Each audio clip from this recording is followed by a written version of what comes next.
Bismillahirrahmanirrahim. Welcome to C2G Academy and to this course जिसका title है Programming Fundamentals and the course code is PF-1 and my name is Hamza Khalid Bhutta, your instructor for this course.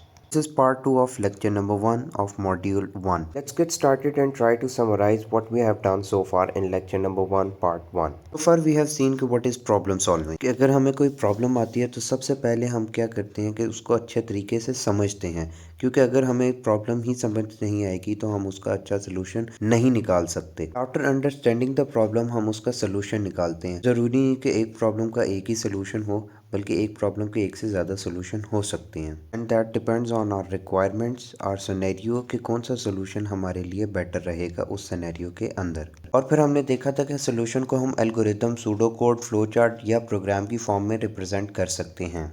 फिर हमने देखा था कि अगर हम उसको प्लेन लैंग्वेज में सोल्यूशन को लिखते हैं यूजिंग इंग्लिश, उर्दू, हिंदी तो उसको एल्गोरिथम कहते हैं। अगर हम उसके यूजिंग सम कंस्ट्रक्ट्स या कीवर्ड्स लिखते हैं उसको सूडो कोड कहते हैं। अगर हम उसे पिक्टोरियल फॉर्म शो करते हैं तो उसे हम फ्लो चार्ट कहते हैं। और अगर using some high level language लिखते हैं तो उसको हम प्रोग्राम कहते हैं। और इस पूरे प्रोग्राम के लिखने के प्रोसेस को हम प्रोग्रामिंग कहते हैं।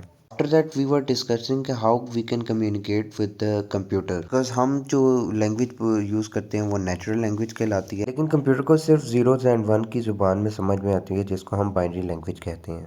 हमने डिस्कस किया था कि बाइनरी लैंग्वेज बेसिक वर्क कैसे करती है, बाइनरी लैंग्वेज में कौन सी यूनिट्स यूज़ होती हैं डेटा को रिप्रेजेंट करने के लिए। प्रीवियस लेक्चर में एक क्वेश्चन था जो कि एड्रेस करना ज़रूरी था, तो आज हम वहाँ से ही स्टार्ट करेंगे। Let's go to the board. Lecture number 1 के पार्ट 1 के लास्ट में हमने देखी थी units for representing data in binary language. तो उसमें हमने पढ़ा था कि बिट जो है सबसे बेसिक यूनिट है फॉर रिप्रेजेंटिंग डेटा, और इसकी कितनी स्टेट्स होती हैं, 0 एंड 1, टोटल 2 स्टेट्स होती हैं। उसके बाद हमने कहा था कि basically binary language using this bits work कैसे करती है। तो उसको समझने के लिए आइडिया को हमने एक एग्जांपल देखी थी स्टूडेंट्स के रिकॉर्ड को मेंटेन करने की, जिसके अंदर हमने क्या किया था कि 4 बिट्स को यूज़ किया था and using these 4 bits 2 to the raise power 4 हमने 16 डिफरेंट स्टूडेंट्स के रिकॉर्ड को रिप्रेजेंट किया था, अटेंडेंस के रिकॉर्ड को, जिसको हम पहले बी बल्ब कह रहे थे, B4, B3, B2 and B1। अब वो मैं रिपीट नहीं करूँगा, वो आप जाके उधर लेक्चर नंबर 1 में देख सकते हैं, पार्ट 1 में। अब हम कहते हैं कि बजाय 4 बिट के अगर हम नंबर ऑफ बिट्स 8 कर दें तो हम कितनी डिफरेंट वैल्यूज़ को शो कर सकते हैं या रिप्रेजेंट कर सकते हैं। तो 2 की पावर अगर 8 डालें तो दिस इज इक्वल्स टू 256। हम 256 डिफरेंट वैल्यूज़ को मैप कर सकते हैं, रिप्रेजेंट कर सकते हैं यूजिंग दीज 8 बिट्स। और 8 बिट्स अगर आप लिखते हैं तो इसको कहते हैं हम 1 बाइट। और अगर आप 8 बिट्स लिखते हैं तो this is equals to 1 byte. तो 1 बाइट को यूज़ करके आप 256 डिफरेंट वैल्यूज़ को रिप्रेजेंट कर सकते हैं, यानी इन 4 बल्ब के साथ आप 4 और ऐड कर दें, 1 2 3 4 5 6 7 8। और इन उसके बाद हमने पढ़ा था कि 1024 bytes is equal to 1 kilobyte. ठीक है। तो मुझे एक क्वेश्चन किया गया था कि आपने 1000 क्यों नहीं लिखा, कि इधर आप के लिख रहे हैं, इधर आप 1000 नहीं लिख रहे।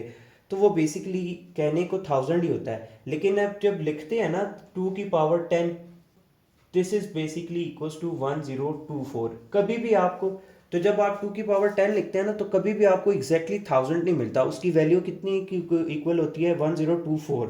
तो वो पढ़ने में 1000 ही होता है, लेकिन लिखने में उसको 1024 हम वैल्यू को लिखते हैं। और अगर 1024 के बी हो, 2 की power 20 equals to 1 MB, right. और अगर 1024 MBs हों यानी megabytes, this is equals to 2 की पावर 30, यानी इससे हम इतनी डिफरेंट वैल्यूज़ को रिप्रेजेंट कर सकते हैं, this is equals to 1 GB। और अगर 1024 GBs हों, gigabytes, this will be equals to 2 की power 40 equals to 1 terabyte, TB जिसे हम कहते हैं। और ये आपने नोट करना है कि जब भी आप KB लिखेंगे, MB लिखेंगे, GB लिखेंगे, TB लिखेंगे, इनको हमेशा कैपिटल लेटर्स में लिखना है, कैपिटल लेटर्स में लिखना है। हाँ, जब आप बाइट लिखेंगे तो आप वो स्मॉल केस लेटर में लिखेंगे, या बिट लिखेंगे तो वो स्मॉल केस लेटर में, लेकिन जब एमबी और ये जीबी और ये टीबी लिखेंगे तो हमेशा इनको आपने कैपिटल लेटर्स में लिखना है। आई होप अब आपको क्लियर हो गया होगा कि ये 1024 कहाँ से आया है। At the end of lecture number 1 part 1, what we were discussing कि how we can communicate with the computer in order to program it. एक रियल लाइफ सिनेरियो हम देखते हैं। ये पर्सन 1 है, P1, ये उर्दू बोलता है, और ये पर्सन 2 है जो कि क्या बोलता है, चाइनीज़ बोलता है। अब ये आपस में दोनों कम्युनिकेट करना चाहते हैं, पर मसला ये है कि इन दोनों का आपस में एक दूसरे की लैंग्वेज नहीं आती। तो इस सिनेरियो में हम क्या करते हैं कि हम एक मिडल मैन का यूज़ करते हैं, जो जिसको हम कहते हैं ट्रांसलेटर, ठीक है, P3। और ये क्या करेगा, ये उर्दू वाला बंदा इससे बातचीत करेगा और ये इसके लिए ट्रांसलेट करके इसको बता देगा कि वो क्या कहना चाह रहा है, फर्स्ट पर्सन। और ये पर्सन 2 से पर्सन 3 के साथ बात करेगा, और पर्सन 3 क्या करेगा, इसको ट्रांसलेट करते के दे देगा पर्सन 1 को। तो ये इस तरह से ट्रांसलेटर का यूज़ करते हुए आपस में कम्युनिकेट कर सकते हैं। अब इसी सिनेरियो को आपने जहन में रखना है। हम एज ए पर्सन, हम और सिर्फ कौन सी लैंग्वेजेस बोलते हैं, नेचुरल लैंग्वेजेस, जिसमें इंग्लिश आ जाती है, जिसमें उर्दू आ जाती है, राइट। और कंप्यूटर हमारा कौन सी लैंग्वेज यूज़ करता है, वो यूज़ करता है बाइनरी लैंग्वेज, जिसे हम मशीन लैंग्वेज भी कहते हैं या लो लेवल लैंग्वेज भी कहते हैं, ठीक है।